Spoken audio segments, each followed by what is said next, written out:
आज हम some application of trigonometry exercise 9.1 का चौथा सवाल करने जा रहे हैं। इससे पहले हमने इसके 1, 2, 3 और कुछ एग्जाम्पल भी कर लिए हैं। तो आप इस वीडियो को समझने से पहले उनको ज़रूर देखिए, क्योंकि उनको समझने के बाद आपको ये सवाल बहुत जल्दी से और बहुत ही आसानी से समझ में आने वाला है।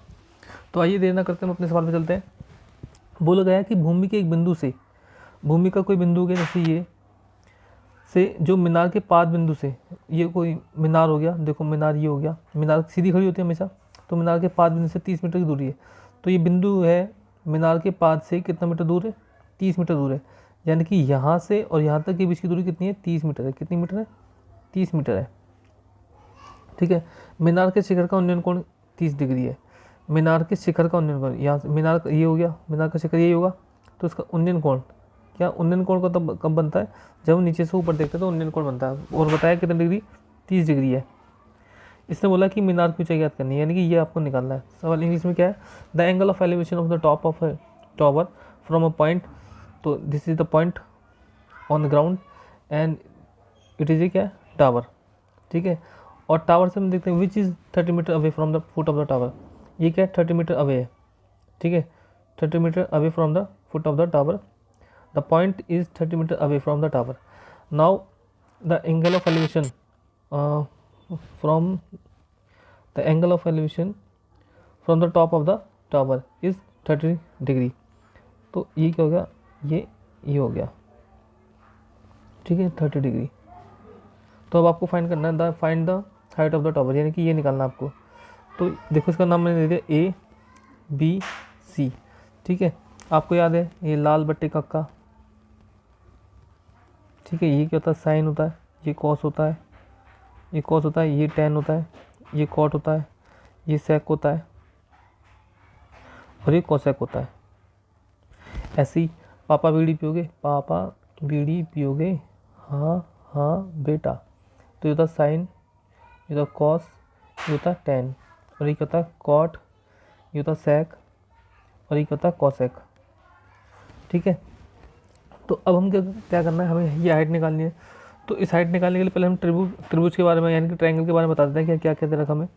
In triangle ABC, ABC, angle B क्या है 90 डिग्री, एंगल C क्या है 30 डिग्री, और एंगल A अगर देखा जाए तो कितने डिग्री का है, 60 डिग्री का है।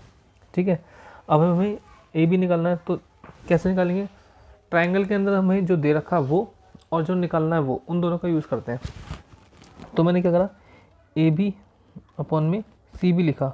ज़रूरी नहीं है कि आप AB ऊपर लिखो और CB नीचे लिखो, आप CB ऊपर ले सकते हो और AB नीचे ले सकते हो। ठीक है। तो ये क्या होता है, ये P होता है, ये क्या होता है बेस होता है, यानी कि क्या होता है लंब होता है, और ये क्या होता है आधार होता है।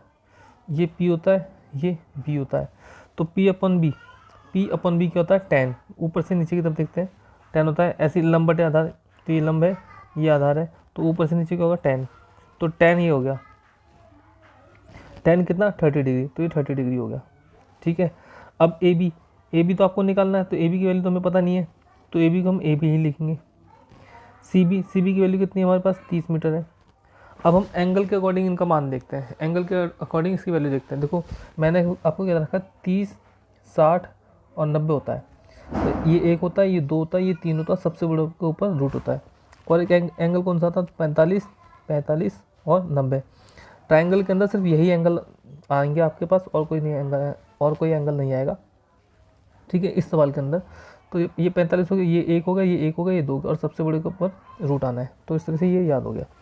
अब देखो एंगल के अकॉर्डिंग, एंगल AB क्या है, AB किसके सामने, AB जो है 30 डिग्री के सामने है, तो 30 के सामने कितना है 1, और AB कहाँ ऊपर है, तो ये 1 भी ऊपर ही आएगा, ये आ गया 1। फिर CB यहाँ पे कितने डिग्री का एंगल होगा, देखो यहाँ पे 30 है, यहाँ 90 है, तो यहाँ कितना बचा 60 का बचा।